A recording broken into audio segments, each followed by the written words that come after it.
Татнефть-арена представляет 10 февраля. Встречай День влюбленных с Big Love Show.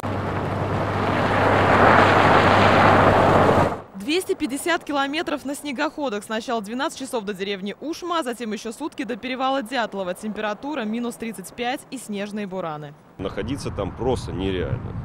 Обморожение моментально. Один снегоход вообще не завелся. Несколько снегоходов там уже просто дергались. Нервы уже, психика. Я официально сказал, что я завтра уже не поеду на сам перевал. Спина болела, мы переворачивались постоянно, кто-то вывихнул руку. А под ногами трещит лед. Как рассказывают сами участники, несколько раз их жизнь могла оборваться. Около 60 километров нужно было ехать по только-только замерзшему руслу реки. Видимо, лед просто не выдержал нагрузки снегоходов, а поскольку я шел последним, под предпоследним снегоходом, лед просто не выдержал и лопнул. Эдуард чудом тогда остался жив. Анастасия Хуторная — единственная девушка в команде из 5. В ее руках камера. Переживала за технику больше, чем за себя, ведь часы и рация уже не выдерживали нагрузки. Камера моя валялась в снегу, ее засыпало ветрами. Было очень холодно снимать.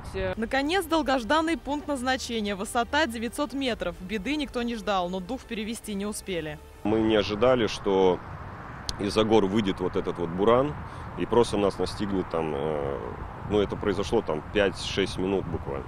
Тогда я испугался серьезно, особенно когда мы потеряли Артема. Выжив, но испытав все на себе, в команде уверены, что виной той трагедии экстремальные условия. А ведь команда Дятлова даже не имела всей необходимой амуниции. Одна из версий их гибели – буран. Туристы могли потерять ориентир или замерзнуть, но некоторые верят и в мистику. Чью версию поддержать, каждый решает сам. Юлия Муратова, Рамзиль Гарипов, ТНВ, Казань.